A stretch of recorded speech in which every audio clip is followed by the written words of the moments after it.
Rebirth after first night episode 7। Agastya ने phone काटते हुए कहा, मैं बाद में बताता हूँ। कहते हुए उसने फोन काटा और एक नंबर पर कॉल कर दिया जिसमें मिसेज खन्ना लिखा था। सामने से फोन उठा तो अगस्त्य ने कहा, मिसेज खन्ना, आपकी टीम फ्री है क्या? मिसेज खन्ना ने कहा, यस सर। अगस्त्य ने कहा, मेरा एक काम करिए फिर। कहते हुए वो उन्हें बताने लगा। यहाँ 5 प्रतियोगी स्टेज पर खड़े थे, लेकिन इस बार उन्होंने दूसरी ड्रेस पहनी थी। ये वो 5 थे जिन्हें चुना गया था, जिसमें अमायरा और सिया दोनों थे। ये समय जजेस के फैसले का था और उन सबकी नजरें जजेस पर थी। तभी आदिल ने माइक हाथ में पकड़ते हुए कहा, सबने ही बहुत अच्छा काम किया है और सारे डिजाइनर की कारीगरी सराहनीय है, लेकिन हम सिर्फ एक को ही विनर घोषित कर सकते हैं।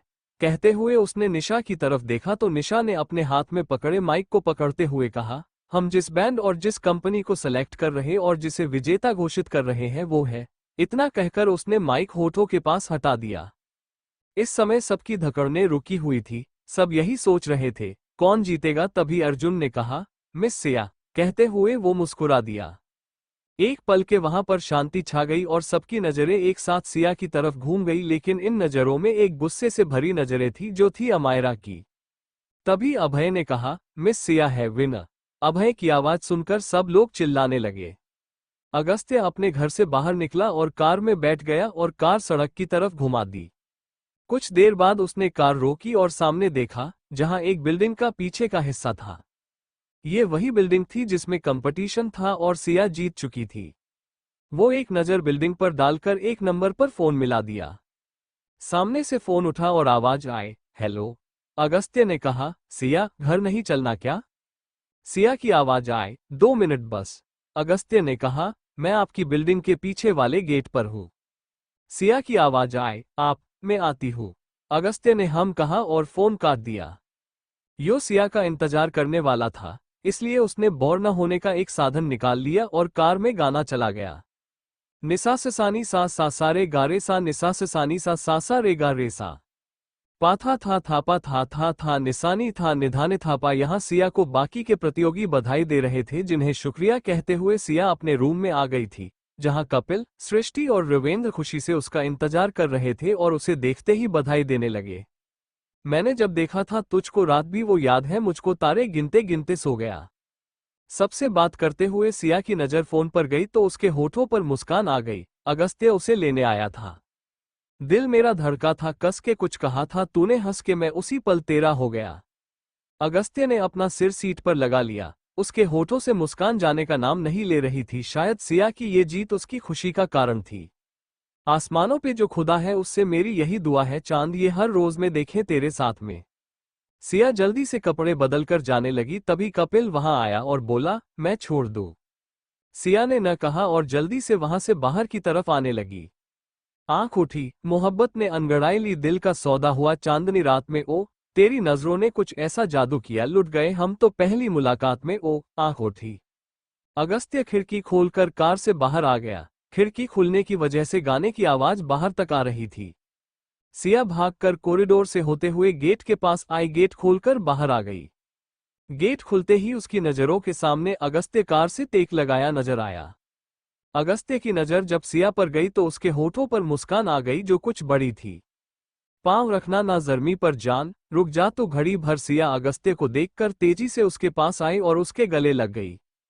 थोड़े तारे तो बिछा दूं मैं तेरे वास्ते, आजमा ले मुझको यारा। अगस्त्य को सिया से ऐसी उम्मीद नहीं थी, लेकिन उसके हवा में उठे हाथ सिया पर आ गए थे। तू जरा सा कर इशारा, दिल जला के जगमगा दूं मैं तेरे रास्ते। कुछ पल बाद उसने सिया को खुद से अलग किया और सिया को कार के दूसरी तरफ ले जाने लगा। हाँ, मेरे जैसा इश्क में पागल फिर मिले या ना मिले कल सोचना क्या, हाथ ये दे दे मेरे हाथ में। उसने सिया को कार में बैठाया और खुद घूमकर सिया के बगल में ड्राइविंग सीट पर अगस्त्य सीट पर बैठकर गाना बंद करने लगा तो सिया ने उसका हाथ पकड़ लिया। ओ तेरी नजरों ने कुछ ऐसा जादू किया, लुट गए हम तो पहली मुलाकात में। ओ आंख उठी। अगस्त्य ने नजर उठाकर सिया को देखा तो सिया ने कहा, चलने दीना।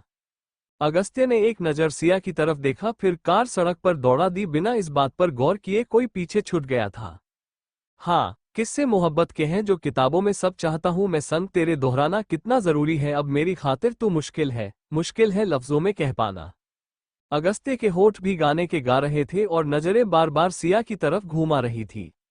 आंख उठी, मोहब्बत ने अंगड़ाई ली, दिल का सौदा हुआ चांदनी रात में। सिया की नजरें जब भी अगस्त्य की नजरों से मिलती तो वो मुस्कुरा देती। अब तो ये आलम है, तू जान मांगे तो मैं शौक से दे दूं सौगात में। कुछ देर बाद कार रुकी और अगस्त्य कार से बाहर आया और सिया की तरफ का गेट खोलकर अपना हाथ सिया की तरफ बढ़ा दिया। आंख उठी, मोहब्बत ने अंगड़ाई ली, दिल का सौदा हुआ चांदनी रात में। सिया ने नजर उठाकर अगस्त्य को देखा जो अपना हाथ उसके सामने किए खड़ा था। उसने जल्दी से अपना हाथ उसके हाथ में दे दिया। ओ, तेरी नजरों ने कुछ ऐसा जादू किया, लुट गए हम तो पहली मुलाकात में। ओ, आंख उठी। अगस्त्य का हाथ थामे वो कार से बाहर आए तो सामने उनका घर था। वो दोनों एक दूसरे का हाथ थामे घर की तरफ बढ़ गए। कुछ कदम चलने के बाद दोनों सामने गेट के पास पहुंच गए। सिया की नजर जब घर के बंद गेट पर गई, उसने हैरानी से कहा, घर का गेट बंद क्यों है? अगस्त्य ने सिया का हाथ अपने हाथ से आजाद करके कहा, खुद देख लीजिए। कहते हुए उसने सिया को गेट खोलने का इशारा किया। सिया ने एक नजर अगस्त्य को देखा, फिर गेट खोल दिया। गेट खुलते ही सिया की आंखें हैरानी से फैल गई। सामने उसका पूरा परिवार था। उसके भाई गणेश, उसके डैड, अगस्त्य के डैड जगदीश खड़े थे। उन्हें देखकर सिया के होठों पर बड़ी मुस्कान आ गई। सिया ने अगस्त्य की तरफ देखा तो अगस्त्य ने कहा, आपको आपकी पहली जीत के बधाई। सिया ने चमकती आंखों से कहा, थैंक्स। तभी अंदर खड़े लोगों ने कहा, कंग्रेचुलेशंस सिया। आवाज सिया के कानों में जैसे ही गई, सिया तेजी से अंदर की तरफ आ गई। सिया के पीछे अगस्त्य भी चेहरे पर मुस्कान लिए आ गया था।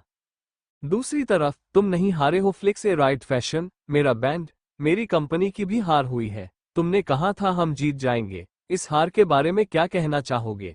अभिमन्यु इस समय बहुत गुस्से में था। उसे गुस्सा हारने से ज्यादा इस बात पर गुस्सा आ रहा था कि वो सिया, अगस्त्य की पत्नी से हारा था। फ्लिक्स ने कहा, सॉरी सर, मैंने नहीं सोचा था, कोई लगा हम जीत जाएंगे। अभिमन्यु ने टेबल पर रखा सामान फेंकते हुए कहा, तुमने क्या सोचा? तुम क्या सोचते हो? मुझे इससे मतलब नहीं। तुम मुझे इस बात का जवाब दो, जो हार हुई है उसकी भरपाई तुम कैसे करने वाले हो? फ्लिक्स चुप ही रहा। तभी अभिमन्यु का फोन बजा। उसने फोन की तरफ देखा तो अभिमन्यु ने नजरें फोन की तरफ घुमाई तो फोन घर से था। उसने अपने सिर पर हाथ रखकर कहा, जाओ यहां से। कहते हुए उसने फोन उठाकर कान में लगाकर कहा, हेलो। सामने से जगदीश की आवाज आई, बेटा आपकी भाभी की जीत की खुशी मनाई जा रही है, आप कहाँ हो? अभिमन्यु ने कुछ नहीं कहा, बल्कि फोन काट दिया और गुस्से में फोन फेंक दिया और दांत पिसते हुए कहा, उन्हें बस अपनी बहू की जीत की पड़ी है। मैं हारा भी हूं, इस बात का दुख किसी को नहीं है। कहते हुए वो वहीं बैठ गया। सिया, अगस्त्य, गणेश, सिया और अगस्त्य के डैड, वो सब मिलकर डिनिंग टेबल के चारों तरफ कुर्सी पर बैठे हुए खाना खा रहे थे और बातें कर रहे थे। वो बातें कर ही रहे थे तभी सिया के डैड ने जगदीश से कहा, आपका छोटा बेटा नजर नहीं आ रहा कहीं? जगदीश ने इस बात का जवाब देते हुए कहा, फोन किया था मैंने उसे, लेकिन वो काम में व्यस्त है। जगदीश का जवाब सुनकर सिया के डैड ने बस सिर हिला दिया। ऐसे ही हंसते मुस्कुराते पूरा समय निकल गया और अब रात के 9 बज गए थे। सिया जो पहले से ही थकी थी, उसके चेहरे पर थकावट साफ नजर आने लगी थी। वो सुबह से कुछ न कुछ कर रही थी जिस वजह से उसका थक जाना लाजमी था। लेकिन जब उसने अपने डैड और गणेश को इतने दिनों बाद देखा तो उसकी खुशी का ठिकाना नहीं रहा और वो थकावट भूलकर उनसे बातें करने लगी थी। गणेश की नज़र जब सिया के थके हुए चेहरे पर गई तो उसने अपने डैड से कहा, डैड आप थक गए होंगे और रात भी हो गई है, तो अपने कमरे में चले। गणेश की बात मानकर सिया के डैड ने जगदीश से इजाजत ली और कमरे में चले। अगस्त्य ने सिया की तरफ देखकर कहा, हम भी चले। जगदीश भी वहां से चले गए। सिया खड़ी हुई और कमरे की तरफ बढ़ गई। अगस्त्य भी उसके साथ जाने लगा तभी उसका फोन बजा। वो रुक गया और जेब से फोन निकालकर कान में लगाकर बोला, हेलो। सामने से आवाज आई, सर आज मनसूख लाल अभिमन्यु से मिलने उसके ऑफिस। अगस्त्य की भन्हें सिकुड़ गई। उसने कहा, क्यों? सामने से आवाज आई, अपनी बेटी अमायरा और अभिमन्यु की शादी के बारे में बात करने। इस बार अगस्त्य के होठों पर मुस्कान आ गई। उसने कहा, और कुछ? सामने वाले ने कहा, सर अभिमन्यु भी बहुत गुस्से में है अपनी हार की वजह से। अगस्त्य ने कहा, ठीक है और कोई बात हो तो मुझे फोन करना। कहते हुए उसने फोन काट दिया। फोन कटने के बाद अगस्त्य वापस उसी हॉल के सोफे पर बैठ गया और फोन में एक मैसेज किसी मीडिया रिपोर्टर को लिखकर भेज दिया। जैसे ही मैसेज पढ़ लिया गया, उसके पास फोन आया। अगस्त्य ने फोन उठाकर कान में लगाकर कहा, हेलो। सामने वाले ने कहा, सर आपके पास कोई प्रूफ है? अगस्त्य ने कहा, वो तुम्हें सुबह मिल जाएंगे। कहते हुए उसने फोन काट दिया और अनुभव को फोन मिलाया। अनुभव ने फोन उठाकर कान में लगाया तो अगस्त्य ने कहा, मैंने एक लेटर पोस्ट करने को कहा था, वो कर दिया? अनुभव ने कहा, हाँ सर कर दिया। अगस्त्य ने कहा, ठीक है। इतना कहकर उसने फोन काटा और सोफे से खड़ा होकर अपने कमरे की तरफ बढ़ गया। अगस्त्य सीढ़ियों चढ़कर अपने कमरे में गया तो कमरे का गेट खुला देखकर वो थोड़ा हैरान हुआ। वो तेजी से चल के अपने कमरे के गेट के पास आया तो उसकी नज़र गेट के पास रुकी सिया पर गई तो उसने अंदर होते हुए कहा, क्या हुआ, ऐसे क्यों खड़ी है आप? कहते हुए उसने सामने देखा तो उसकी बोलती बंद हो गई। अगस्त्य की आवाज सुनकर सिया भी होश में आए। अगस्त्य की तरफ देखने लगी, जो उसके ठीक पीछे खड़े होकर सामने हैरानी से देख रहा था। अगस्त्य की नज़रों के सामने उसके कमरे में, ये कहना गलत नहीं होगा कि उसके पूरे कमरे में सिर्फ फूल ही फूल थे। गुलाबी, सफेद और लाल रंग के फूलों से पूरे कमरे को सजाया हुआ था। ये कमरा उसका कमरा लग ही नहीं रहा था, बल्कि ऐसा लग रहा किसी वेडिंग नाइट के लिए इस कमरे को सजाया हो। सिया जो अगस्त्य को देख रही थी और उसके कुछ कहने का इंतजार कर रही थी, उसे शांत देखकर उसने कहा, अगस्त्य। अगस्त्य ने नजर नीचे करके सिया को देखा। आज इतने दिनों बाद उसका ध्यान गया था कि वो सिया से लंबा है। आज वो करीब थी और चल भी सकती थी, इसलिए उसका ध्यान गया था, वरना उसने कभी इस पर ध्यान नहीं दिया। अचानक सिया की आवाज से वो होश में आया और एक नज़र सिया के चेहरे को देखकर सामने कमरे पर नजर डालकर कहा, आप 1 मिनट रुको, मैं आता हूँ। कहते हुए उसने सिया को अंदर जाने का इशारा किया तो सिया अंदर चली गई। अगस्त्य ने बाहर से गेट बंद किया और एक नंबर पर फोन मिला दिया। कुछ ही घंटे के बाद सामने से फोन जैसे ही उठा, उसने कहा, मिसेज खन्ना, मैंने आपको सिर्फ हॉल डेकोरेशन करने के लिए कहा था, अपना कमरा नहीं। सामने से मिसेज खन्ना ने कहा, सर ये आपके डैड ने करने के लिए कहा था। अगस्त्य ने अपने माथे पर हाथ रखकर कहा, डैड। तभी मिसेज खन्ना ने कहा, गुड नाइट सर। इतना कहकर उसने फोन काट दिया और अपना पल्ला झाड़ लिया। अगस्त्य ने फोन जेब में डाला और कुछ देर वही गेट के पास खड़ा रहा, फिर हिम्मत करके गेट खोलकर कमरे के अंदर आया तो कमरा खाली था, शायद सिया नहाने गई थी। उसने गहरी सांस ली और कमरे में नजर घुमाते हुए सोफे पर बैठ गया। कमरा सच में बहुत खूबसूरत लग रहा था, लगता भी कैसे नहीं। मिसेज खन्ना, जो कि बहुत अच्छा और कम समय में सेलिब्रेशन प्लान करती थी, उन्होंने इस कमरे में सजाया था। उसने शर्ट का ऊपरी बटन खोला और सोफे पर आराम से बैठ गया। तभी बाथरूम का गेट खुला। अगस्त्य सोफे पर था, जो बाथरूम के गेट के सामने था। सिया के बाहर आते ही उसकी नजर सीधा सोफे पर बैठे अगस्त्य पर चली गई। सिया ने अगस्त्य की तरफ बढ़ते हुए कहा, अगस्त्य, मैं क्या सोच रही थी? अगस्त्य ने भन्हें उठा ली और सिया के आगे की बात कहने का इंतजार करने लगा। सिया ने अगस्त्य के बगल में सोफे पर बैठते हुए कहा, वो अभिमन्यु की कंपनी भी उस कंपटीशन में पार्टिसिपेट कर रही थी। इतना कहकर उसके माथे पर बल आ गए। अगस्त्य उसकी परेशानी समझ गया और उसके हाथों को पकड़ते हुए बोला, वो एक कंपटीशन था जिसमें बेस्ट ही विनर होने वाला था, जो आप थी। इसलिए अभिमन्यु की चिंता आप मत करो, और अभिमन्यु हारा है, इसमें आपकी गलती नहीं, सो अभी मुस्कुराइए। अगस्त्य की बात सुनकर सिया के होठों पर मुस्कान आ गई। सिया खड़ी हुई और बेड की तरफ बढ़ने लगी, लेकिन बीच में रुककर बोली, थैंक्स भैया और डैड को यहाँ बुलाने के लिए। अगस्त्य खड़ा हुआ और बोला, we are family, so no thanks. Okay, मुझे भी तो खुशी हुई आपके जीतने की। अगस्त्य ने कहा, और नहीं तो क्या, इसलिए ही तो मैं आपके किए कुछ लाया हूँ। कहते हुए उसने सिया का हाथ पकड़ा और उसे शीशे के सामने खड़ा कर दिया। सिया शीशे के सामने अपने प्रतिबिंब को देखकर बोली, क्या? उसे तो कुछ खास नजर नहीं आ रहा था। उसने तो बस एक लाल साड़ी पहनी थी, जो आम थी, जो वो हमेशा घर पर पहनती थी। उसने अपने बाल खोले हुए थे। उसने अगस्त्य की तरफ नजरें घुमाई तो अगस्त्य शीशे के बगल में लगे ड्रोवर को खोला और उसमें से एक बॉक्स निकाला और उसे सिया के हाथ में पकड़ा दिया। सिया ने बॉक्स खोला तो उसमें एक लॉकेट थे, जिसे देखकर सिया थोड़ी हैरान हुई, क्योंकि बॉक्स बड़ा था, उस हिसाब से उसके अंदर की चीज भी उतनी बड़ी होने वाली थी। लेकिन जब उसकी नजर लॉकेट पर गई तो उसकी आंखें हैरानी से कम खुशी से ज्यादा चमक गई। उसने अगस्त्य की तरफ देखकर कहा, थैंक्स। सिया ने कहा, अच्छा। अगस्त्य तो जैसे सिया की इस अदा पर फिदा हो गया। वो लड़की जानती थी इस बॉक्स में कुछ बड़ी चीज होने वाली थी, लेकिन उसने फिर भी कुछ नहीं कहा था। अगस्त्य ने सिया के हाथ में पकड़े खुले बॉक्स से लॉकेट निकाला और सिया के पीछे जाकर पहनाते हुए बोला, थैंक्स, मना किया है ना। अगस्त्य की बात सुनकर सिया ने दांत के नीचे जीभ दबा दी। अगस्त्य ने शीशे से सिया की ये हरकत देख ली। वो आंखें बंद किए जीभ दांतों के बीच फंसाए क्यूट लग रही थी। अगस्त्य ने नजरें सिया की गर्दन पर की और सिया के पीछे के बालों को आगे कर दिया।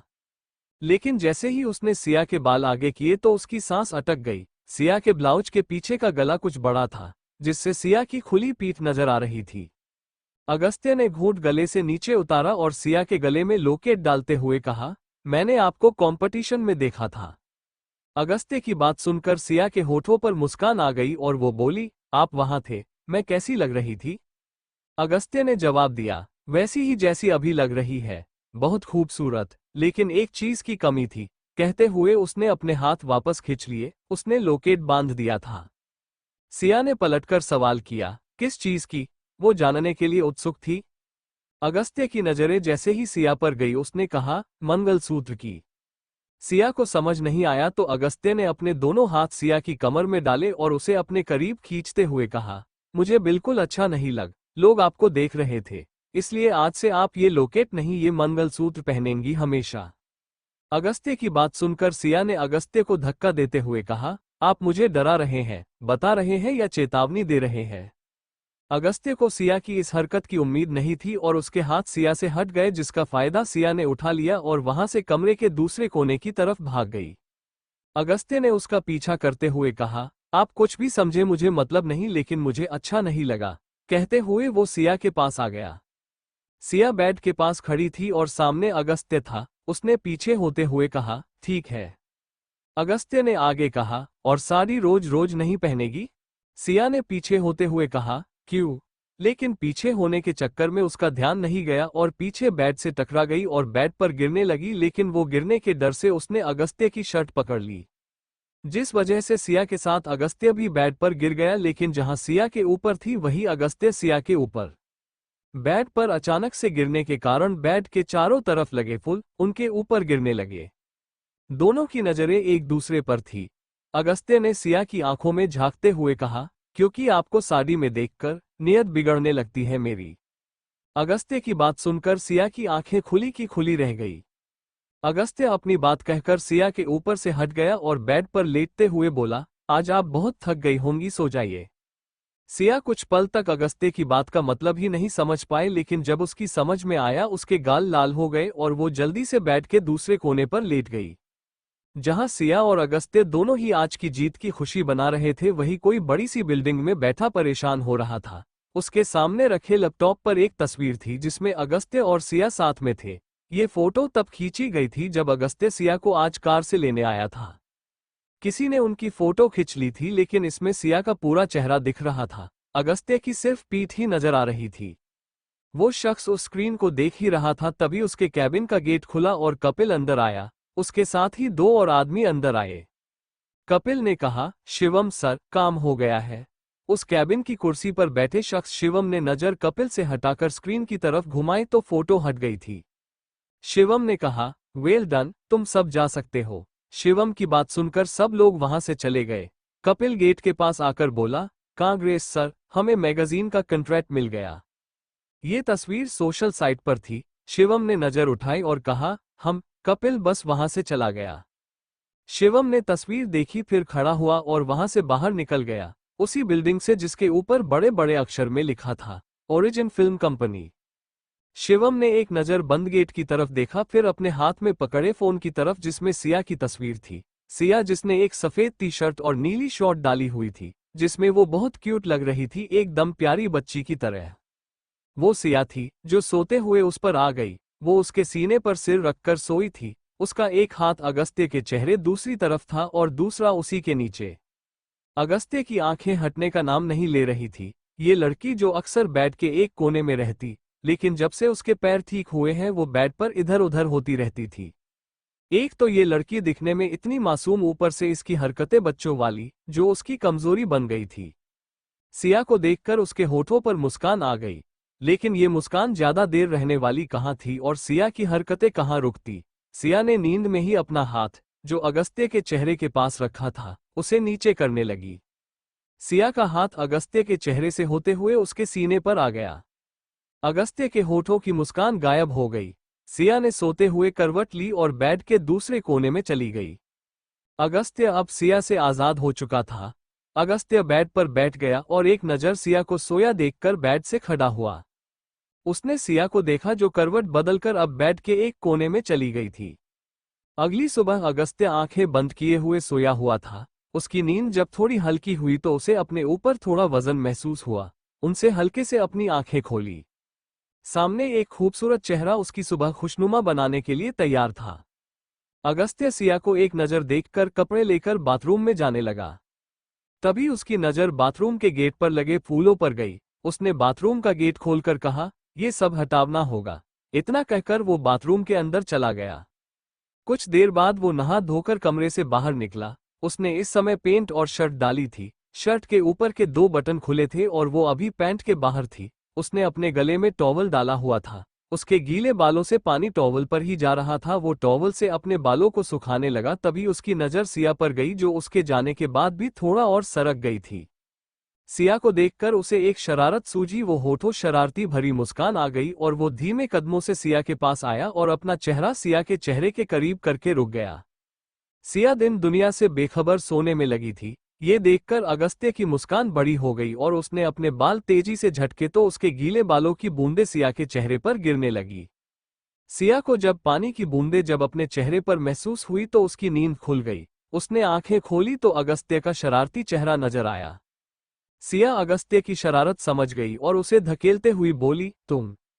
अगस्त्य सिया का गुस्से से भरा चेहरा देखकर हंसने लगा। सिया बेड पर खड़ी हुई और कदम पर हाथ रखकर बोली, आपने मेरी नींद खराब कर दी। वो उसे घूर रही थी। अगस्त्य ने अपने मुंह पर हाथ रखते हुए कहा, हो, पति जग रहा है और पत्नी सो रही है, क्या जमाना आ गया है। कहते हुए वो भी बेड पर खड़ा हो गया। सिया ने कहा, मेरा जमाना आ गया है, आपसे मतलब। उसने गर्दन उठाकर कहा। अगस्त्य ने हैरान होकर कहा, अरे मतलब कैसे नहीं, मेरी ही पत्नी सो रही है और मैं कुछ न कहूँ। कहते हुए उसने अपने दोनों हाथों को सिया के कंधे पर रख दिया और थोड़ा झुक गया। सिया ने अगस्त्य के हाथ अपने कंधे से हटाते हुए कहा, कहाँ है आपकी पत्नी, मुझे तो नहीं दिख रही। कहते हुए वो आसपास देखने लगी। वो उसे चिढ़ा रही थी। सिया की बात सुनकर अगस्त्य के चेहरे की मुस्कान गायब हो गई थी। भले ही सिया ने बिना ध्यान दिए अपनी बात कही थी लेकिन अगस्त्य को कुछ खाली खाली महसूस होने लगा था। अचानक सिया ने कमरे में नजर घुमाते हुए अगस्त्य की तरफ देखा तो अगस्त्य ने अपने चेहरे पर मुस्कान लाते हुए कहा, तुम और कौन। कहते हुए उसने इस बार अपने दोनों हाथ सिया की कमर में डाल लिए। सिया को अब जाकर एहसास हुआ कि वो और अगस्त्य बहुत करीब थे। अगस्त्य अपनी गर्दन झुकाए उसे ही देख रहा था। वो दोनों ही एक दूसरे को छेड़ते हुए एक दूसरे के करीब खड़े थे और एक दूसरे की अगस्त्य को देखा। आंखों में देख रहे थे। दोनों को ही ध्यान नहीं था कि वो अभी लड़ रहे थे। वो दोनों अपनी ही धुन में मग्न थे। तभी दोनों के कानों में कुछ आवाज आई जिससे दोनों होश में आए। अगस्त्य ने हैरान होकर कहा, ये आवाज कैसी थी। कहते हुए उसने सिया की कमर से हाथ हटा दिए। सिया ने भी गर्दन आसपास घुमाई लेकिन उसने खुद को अगस्त्य की पकड़ से आजाद करने की कोशिश नहीं की थी। अगस्त्य ही आवाज का कारण ढूंढने के लिए अलग हो गया था और बेड से नीचे उतर गया।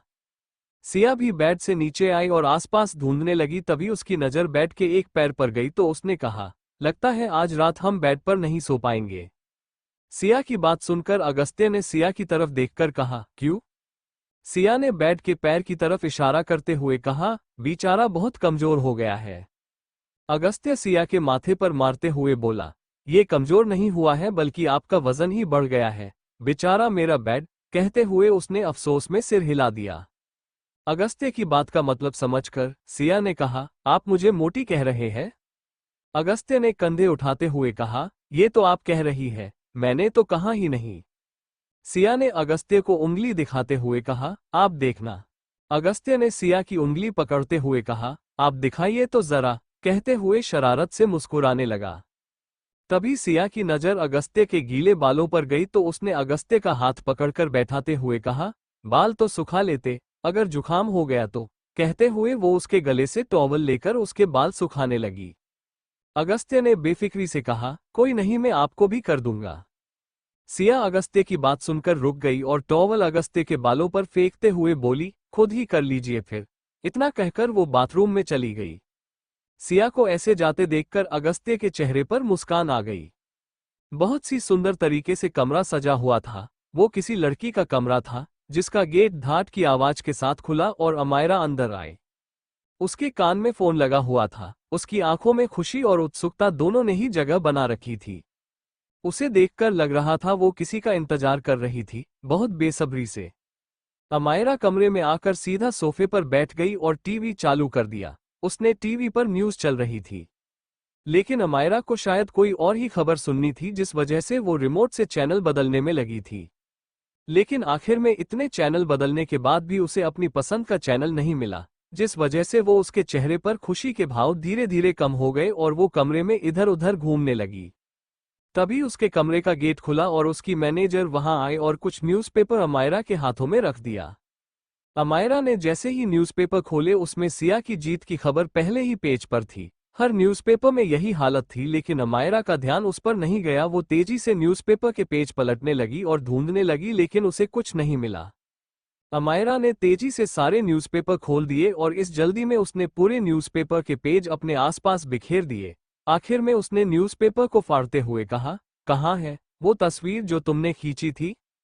उसकी मैनेजर ने कहा, पता नहीं, लेकिन मैंने सारे मीडिया चैनल और प्रेस के साथ सोशल मीडिया पर भी डाली थी, लेकिन पता नहीं क्या हुआ।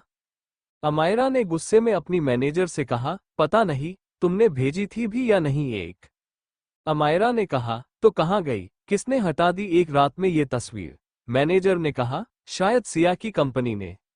अमायरा ने गुस्से में कहा, उसकी कंपनी की? कहते हुए वो बेड पर बैठ गई और आगे बोली, कुछ भी करो, सिया की इमेज मुझे डाउन चाहिए, चाहे उसके लिए कुछ भी करो। कहते हुए उसने मैनेजर को देखा तो उसने सिर हिला दिया और वहां से चली गई। यही जमीन पर एक न्यूज़पेपर पड़ा था, जिसमें सिया का मुस्कुराता चेहरा नजर आ रहा था, जैसे अमायरा को चिढ़ा रहा हो। मैनेजर ने कहा, हाँ, कल का शो सबने देखा था और ज्यादातर लोगों को पता चल गया था। सिया कल जीती थी और उसकी जीत पर उसे बधाई मिल रही थी।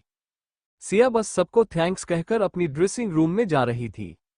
अगले दिन सिया का आज शूट था, जिस वजह से वो सृष्टि के साथ शूटिंग वाली जगह पर पहुंच गई थी।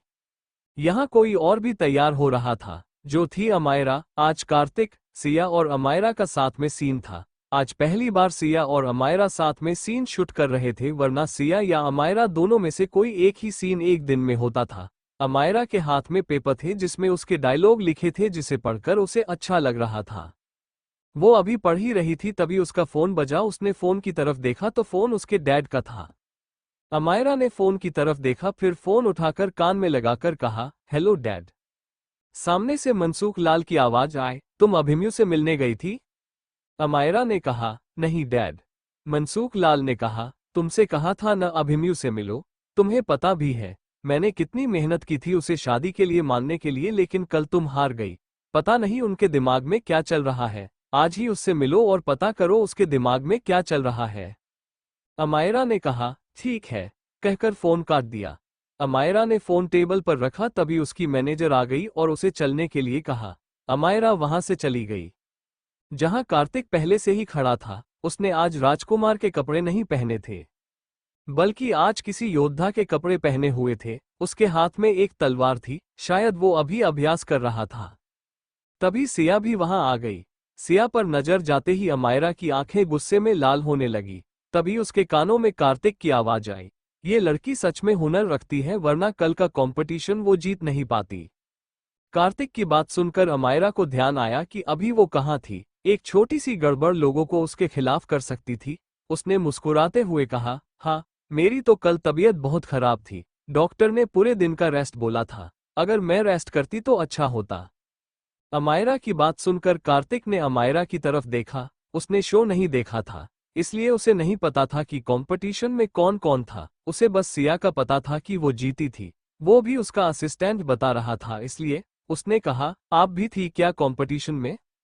अमायरा के चेहरे की रंगत उड़ गई। उसने कहा, आपने शो नहीं देखा? कार्तिक ने कहा, समय नहीं था। अमायरा कुछ कहती तभी अनुराग ने सिया, अमायरा और कार्तिक को आवाज दी, तो वो सब अनुराग के पास पहुंच गए।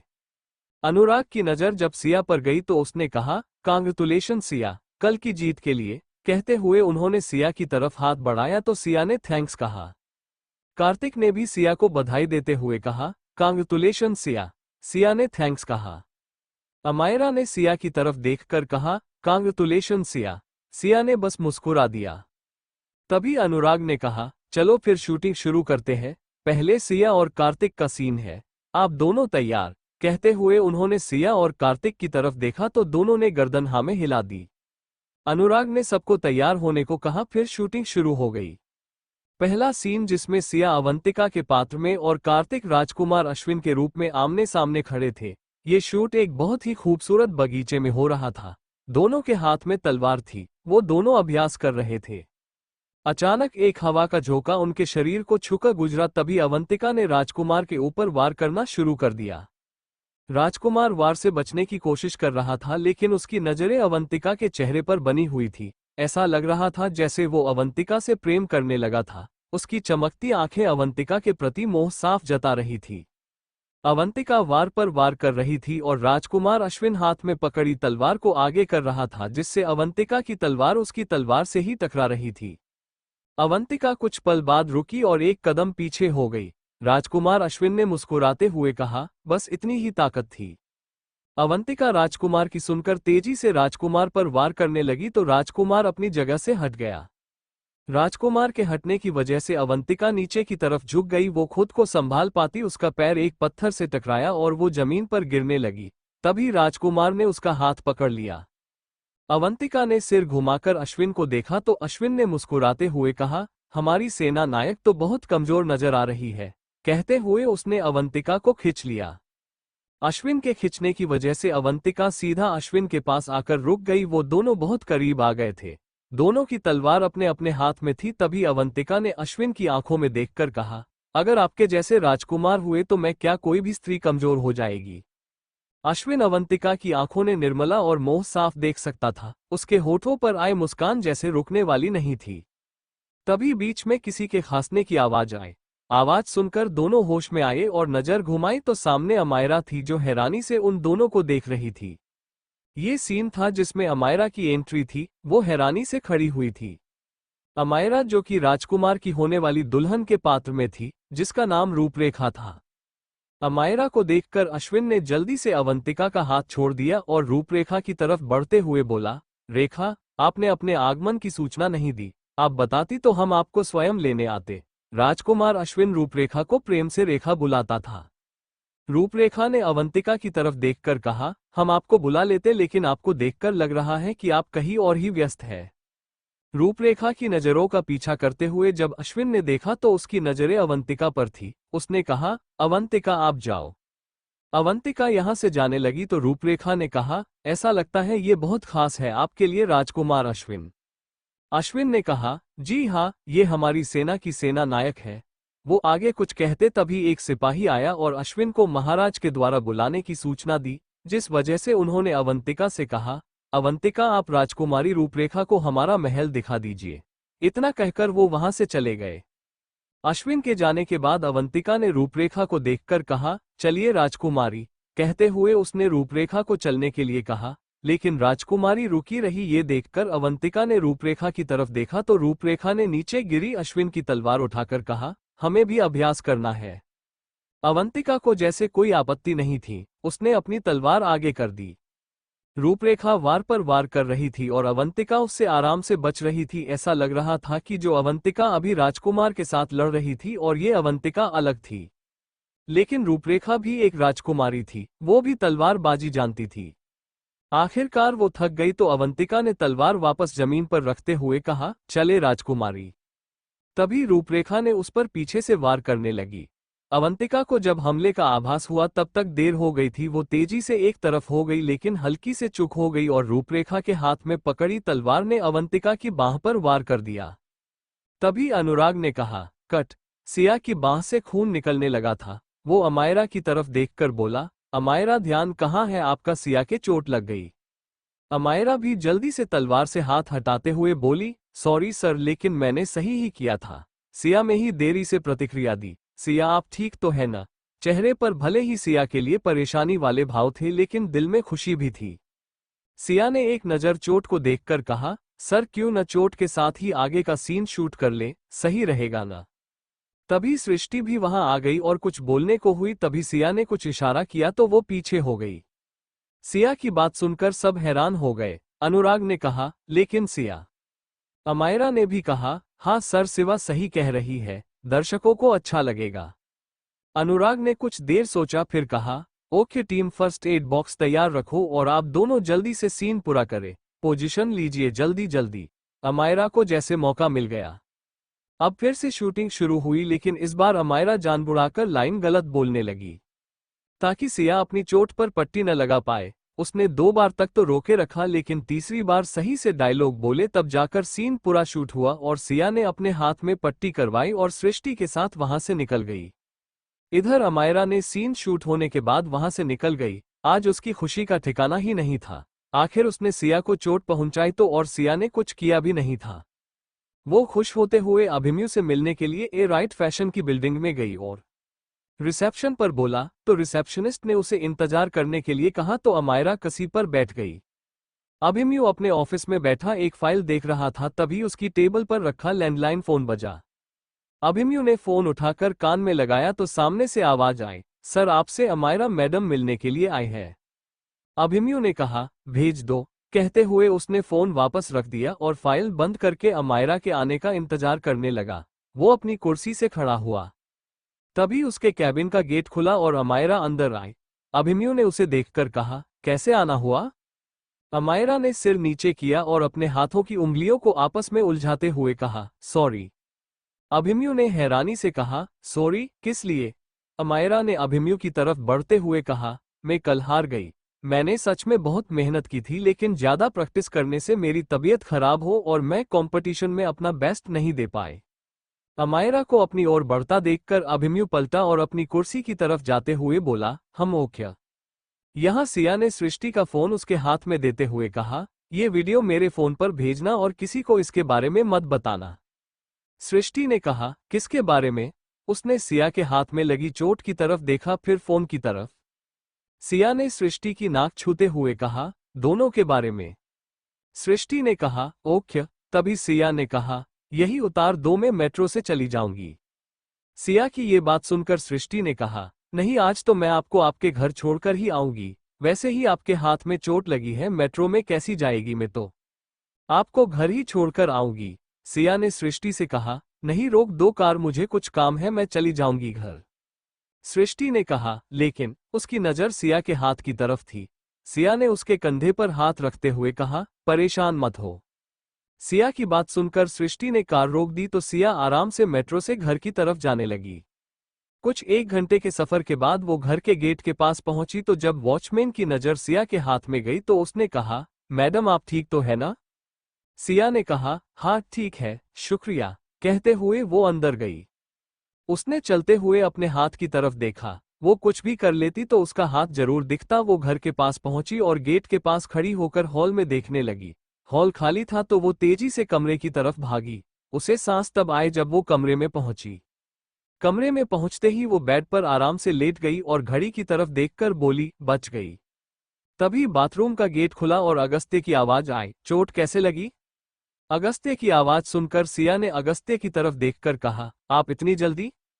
शाम को जगदीश पार्क में सैर करने के बाद जब घर आए तो उनकी नजर हॉल में बैठे जगदीश ने अगस्त्य को देख लिया था, लेकिन वो अगस्त्य को नजरअंदाज करके अपने कमरे की तरफ बढ़ रहे थे। अगस्त्य जो ऑफिस से आकर जगदीश के घर आने का इंतजार कर रहा था, उन्हें खुद को यूं नजरअंदाज करता देख वो खड़ा हुआ और बोला, डैड। जगदीश रुक गए और अगस्त्य की तरफ देखकर बोले, अरे आप कब आए? अगस्त्य अभी भी ऑफिस के कपड़ों में था। अगस्त्य ने उन्हें घूरते हुए कहा, मुझे आपसे बात करनी है। जगदीश ने जल्दी से कहा, हाँ, गणेश और सिया के डैड को आराम से भेज दिया है। अगस्त्य ने उन्हें कहा, कल के बारे में? जगदीश ने खांसते हुए कहा, मुझे आराम करने की जरूरत है, मुझे कमरे में जाना है। कहते हुए वो जाने लगा। अगस्त्य ने कहा, आपने मिस खन्ना को मेरे कमरे को सजाने के लिए क्यों कहा? अगस्त्य की बात सुनकर जगदीश ने कहा, बस ऐसे ही मैंने सोचा। अगस्त्य ने उनके आगे आते हुए कहा, हाँ बताइए।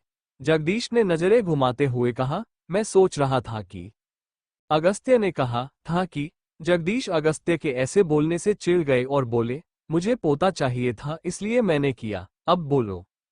अगस्त्य ने जगदीश की बात सुनी और अपने सिर पर हाथ रखते हुए कहा, डैड, कहते हुए वो सोफे पर बैठ गया। जगदीश ने अगस्त्य के पास आकर बैठते हुए कहा, अगस्त्य मैं जानता हूं तुम्हारे दिल में सिया के लिए प्यार है लेकिन तुम दिखा नहीं रहे। अगस्त्य ने मुंह बनाते हुए कहा, आप क्या चाहते हैं? जगदीश ने जल्दी से कहा, पोता पोती होगी तो ज्यादा अच्छा रहेगा। अगस्त्य ने जगदीश को हैरान होकर देखते हुए कहा, आपको अपने बेटे से बोलने में शर्म नहीं आती? जगदीश ने कहा, अरे शर्म वाली कौन सी बात है, अरे बेटे तो बाप के लिए दोस्त के जैसे होते हैं। अगस्त्य को अचानक कुछ याद आया और वो बोला, तुषार तुषार ने भड़काया है ना? अगस्त्य की बात सुनकर जगदीश बोले, मुझे दवाई लेनी है, अचानक याद आया। इतना कहकर वो वहां से चले गए। अगस्त्य ने अपने सिर पर हाथ रख लिया और गर्दन न में हिलाते हुए कहा, तुषार तुम दोस्त हो या दुश्मन? कहते हुए वह खड़ा हुआ और अपने कमरे में चला आया। कमरा अब साफ कर दिया था, सारी सजावट हटा दी गई थी। अगस्त्य में अपने कपड़े लिए और बाथरूम के अंदर चला गया। तभी सिया कमरे में आए और बेड पर लेटकर घड़ी की तरफ देखकर बोली, बच गई। तभी बाथरूम का गेट खुला और अगस्त्य की आवाज आई, चोट कैसे लगी? अगस्त्य की आवाज सुनकर सिया ने अगस्त्य की तरफ देखकर कहा, आप इतनी जल्दी? अगस्त्य सिया के पास आया और सिया के हाथ को अपने हाथ में पकड़कर उसकी बाह देखकर बोला, कहीं गिर गई थी? सिया ने न में गर्दन हिला दी तो अगस्त्य ने कहा, तो कहते हुए उसने सिया की तरफ देखा तो सिया ने कहा, शूटिंग के समय लग गई। अगस्त्य ने कहा, ज्यादा लगी है। सिया ने न में गर्दन हिला दी तो अगस्त्य ने कहा, चलो डॉक्टर के पास चलते हैं। कहते हुए वो सिया को अपनी बाहों में उठाते हुए जाने लगा। Thank you for listening. मुझे उम्मीद है आपको ये स्टोरी पसंद आई होगी। अगर आपको पसंद आई है तो प्लीज लाइक और कमेंट करना ना भूलें और मोर स्टोरीज के लिए सब्सक्राइब करें। मिलते हैं नेक्स्ट वीडियो में।